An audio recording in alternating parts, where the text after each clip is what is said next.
क्या बना।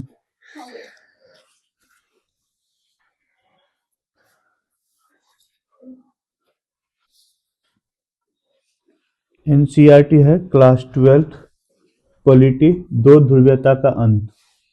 शीत युद्ध के सबसे सरगर्म दौर में बर्लिन दीवार खड़ी की गई थी और यह दीवार शीत युद्ध का सबसे बड़ा प्रतीक थी। शीत युद्ध का सबसे बड़ा प्रतीक कौन? बर्लिन की दीवार। और 1989 में पूर्वी जर्मनी की आम जनता ने इस दीवार को गिरा दिया। इस दीवार को यानी बर्लिन की दीवार को कब गिरा दिया गया? 1989, 89। किसकी जनता? पूर्वी जर्मनी की जनता। इस नाटकीय घटना के बाद और भी नाटकीय तथा ऐतिहासिक घटनाक्रम सामने आया। इसकी परिणति मतलब रिजल्ट हुआ कि दूसरी दुनिया के पतन और शीत युद्ध की समाप्ति हुई। दूसरे विश्व युद्ध के बाद विभाजित हो चुके जर्मनी का अब एकीकरण हो गया था। सोवियत संघ के खेमे में शामिल पूर्वी यूरोप के 8 देशों ने एक एक करके जनता के प्रदर्शनों को देखकर अपने साम्यवादी शासन को बदल डाला। शीत युद्ध के अंत के समय सोवियत संघ को यह सब चुपचाप देखता रहना पड़ा। ऐसे किसी सैन्य मजबूरी से नहीं बल्कि आम जनता की सामूहिक कार्रवाई के दबाव के कारण हुआ। मतलब सोवियत संघ के आम जनता ही अलग होना चाहे।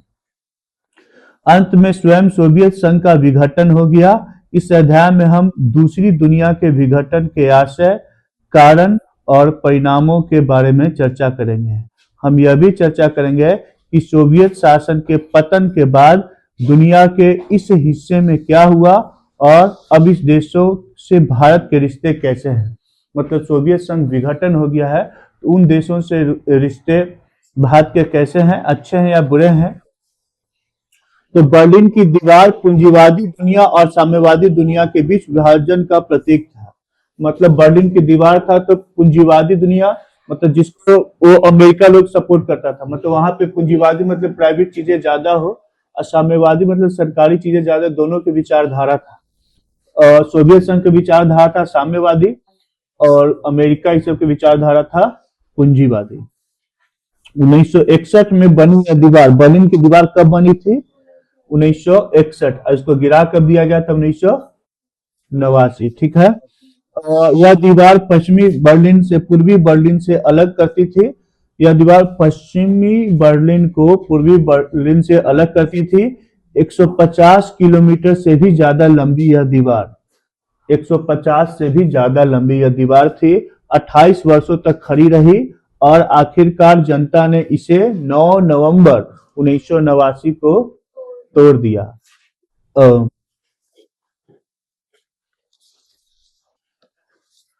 अब है कि सोवियत प्रणाली क्या थी। समाजवादी सोवियत गणराज्य जिसको यूएसएसआर कहते हैं। साम्यवादी सोवियत गणराज्य रूस में हुई 1917 की समाजवादी क्रांति के बाद अस्तित्व में आया। यह क्रांति पूंजीवादी व्यवस्था के विरोध में हुई थी और समाजवादी के आदर्शों और समता मूलक समाज की जरूरत से प्रेरित थी। यह मानव इतिहास में निजी संपत्ति की संस्था को समाप्त करने और समाज को समानता के सिद्धांत पर सचेत रूप से रचने की सबसे बड़ी कोशिश थी। ऐसा करने में सोवियत प्रणाली के निर्माताओं ने राज्य और पार्टी की संस्था को प्राथमिक महत्व दिया। सोवियत राजनीतिक प्रणाली की धुरी कम्युनिस्ट पार्टी थी। इसमें किसी अन्य राजनीतिक दल या विपक्ष के लिए जगह नहीं थी। अर्थव्यवस्था योजनाबद्ध और राज्य के नियंत्रण में थी। दूसरा विश्व युद्ध कब से कब तक हुआ? अभी तक 2 विश्व युद्ध हो चुका है। 1914 से 18 पहला विश्व युद्ध और 1939 से 45 दूसरा विश्व युद्ध। विश्व युद्ध होता है इसमें बहुत बड़े बड़े हथियारों का प्रयोग किया जाता है, परमाणु बम ये सब का। तो दूसरे विश्व युद्ध में अमेरिका जापान के 2 शहर है, हिरोशिमा और नागासाकी। 6 अगस्त 1945 को हिरोशिमा पर और अगले 9 अगस्त 1945 को नागासाकी पर बम गिरा है। इसका नतीजा यह है कि वहां अभी भी जो बाल बच्चे पैदा लेते हैं उनको कहीं ना कहीं उनको विकलांगता होती है। मतलब कोई विकलांग है, कोई आंख से डैमेज है, मतलब इस तरह का। उसका रेडिएशन बड़ा खराब होता है। दूसरे विश्व युद्ध के बाद पूर्वी यूरोप के देश सोवियत संघ के अंकुश में आ गए थे। दूसरे विश्व युद्ध के बाद पूर्वी यूरोप के देश सोवियत संघ के अंकुश में आ गए थे। सोवियत सेना ने इन्हें फांसीवादी ताकतों के चंगुल से मुक्त कराया था। इन सभी देशों की राजनीतिक और सामाजिक व्यवस्था को सोवियत संघ की समाजवादी प्रणाली की तर्ज पर ढाला गया। इन्हीं ही समाजवादी खेमे के देश या दूसरी दुनिया का देश कहा जाता है। इस खेमे के नेता समाजवादी सोवियत गणराज्य था। दूसरे विश्व युद्ध के बाद सोवियत संघ महाशक्ति के रूप में उभरा, मतलब काफी मजबूत। अमेरिका को छोड़ दें तो सोवियत संघ की अर्थव्यवस्था शेष विश्व की तुलना में कहीं ज्यादा थी, मतलब उसको ऊपर सिर्फ अमेरिका था, अब बाकी सब की अपेक्षा सबसे मजबूत सोवियत संघ ही था। मतलब यही दो देश में टकरे था, कौन कौन, अमेरिका और सोवियत संघ। सोवियत संघ की संचार प्रणाली बहुत उन्नत थी। संचार प्रणाली मतलब एक दूसरे से जोड़ना। उसके पास विशाल ऊर्जा संसाधन था, इसमें खनिज तेल, लोहा और इस्पात तथा मशीनरी उत्पाद शामिल थे। सोवियत संघ के दूर दराज के इलाके भी आवागमन की सुव्यवस्थित और विशाल प्रणाली के कारण आपस में जुड़े थे। सोवियत संघ का घरेलू उपभोक्ता उद्योग भी बहुत उन्नत था और पिन से लेकर कार तक सभी चीजों का उत्पादन वहां होता था। हालांकि सोवियत संघ के उपभोक्ता उद्योग में बनने वाली वस्तुएं गुणवत्ता के लिहाज से पश्चिमी देशों के स्तर की नहीं थे। मतलब ये दिक्कत था कि ठीक है सब चीज तो था सोवियत संघ के पास, लेकिन जो क्वालिटी था वो अमेरिका का बेहतर था। लेकिन सोवियत संघ की सरकार ने अपने सभी नागरिकों के लिए एक न्यूनतम जीवन स्तर सुनिश्चित कर दिया था। सरकार बुनियादी जरूरत की चीजें जैसे स्वास्थ्य सुविधा, शिक्षा, बच्चों की देखभाल तथा लोक कल्याण की अन्य चीजें रियायती दर पर मुहैया कराती थी। रियायती मतलब सस्ता, जो अफोर्ड कर सकते हैं लोग।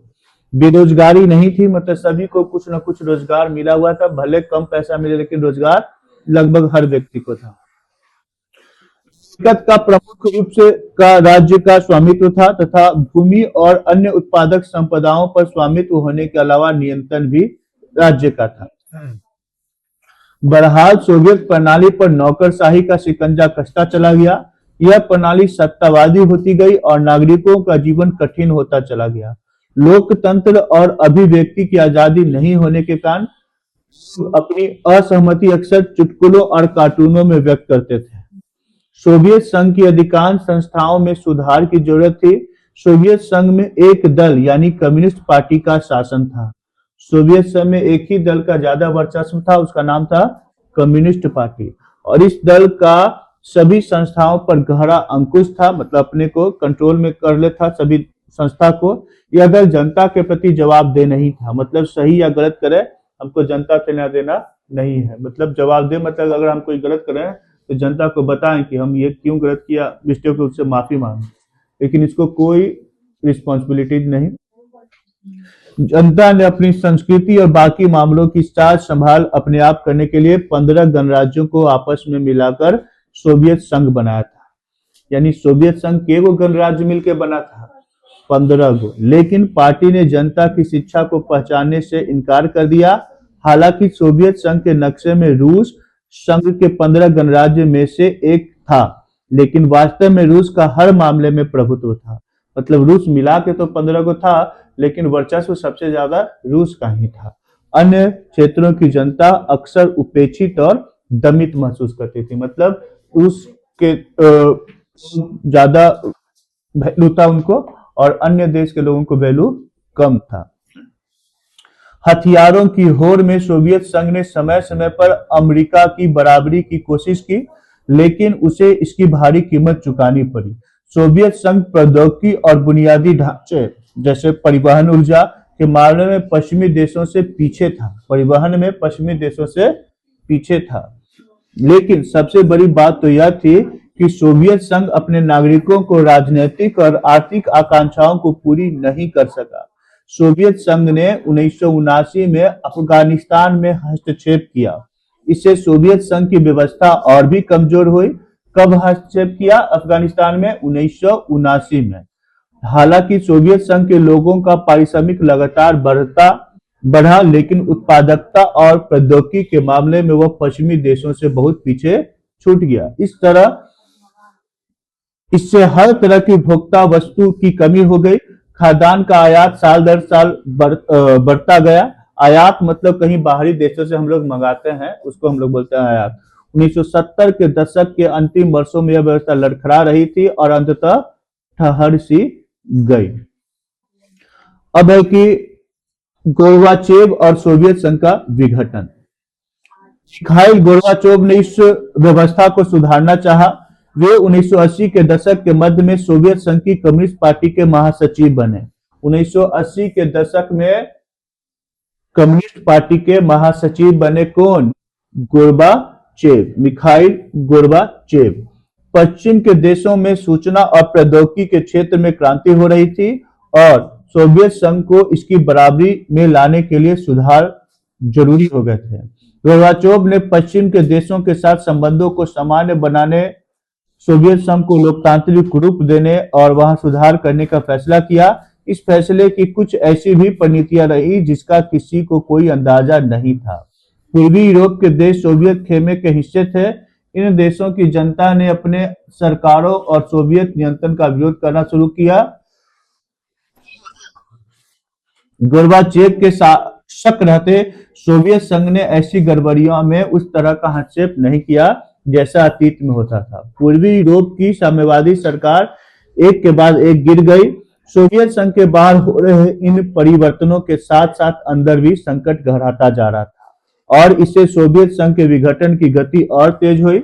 गोर्बाचेव ने देश के अंदर आर्थिक राजनीतिक सुधारों और लोकतंत्रीकरण की नीति चलाई। इन सुधार और नीतियों का कम्युनिस्ट पार्टी के नेताओं द्वारा विरोध किया गया।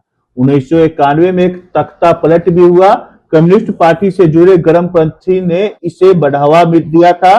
तब तक जनता को स्वतंत्रता का स्वाद मिल चुका था और वे कम्युनिस्ट पार्टी के पुराने रंगत वाले शासन में नहीं जाना चाहते थे। एल्स्टीन ने इस तख्ता पलट के विरोध में महत्वपूर्ण भूमिका निभाई और वे नायक के रूप में उभरे। रूसी गणराज्य ने जहां बोरिस येल्त्सिन ने आम चुनाव जीता था, के लिखित नियंत्रण को मानने से इनकार कर दिया। सत्ता मास्को के गणराज्यों की तरफ खिसकने लगा। ऐसा खासकर सोवियत संघ के उन भागों में हुआ जो ज्यादा यूरोपीकृत थे और अपने को संप्रभु राज्य मानते थे। आश्चर्यजनक तौर पर मध्य एशियाई गणराज्यों ने अपने लिए स्वतंत्रता की मांग नहीं की। वे सोवियत संघ के साथ ही रहना चाहते थे। सन 1991 के दिसंबर में येल्त्सिन के नेतृत्व में सोवियत संघ के 3 बड़े गणराज्य रूस, यूक्रेन और बेलारूस ने सोवियत संघ की समाप्ति की घोषणा की कि हम संघ से अलग हो रहे हैं। कौन? 3 गो गणराज्य रूस, यूक्रेन और बेलारूस। नेतृत्व किए इसका येल्त्सिन। कम्युनिस्ट पार्टी प्रतिबंधित हो गई और परवर्ती सोवियत गणराज्यों ने विवाद तथा लोकतंत्र को अपना आधार बनाया। यहाँ तक पेन से टिक लगा।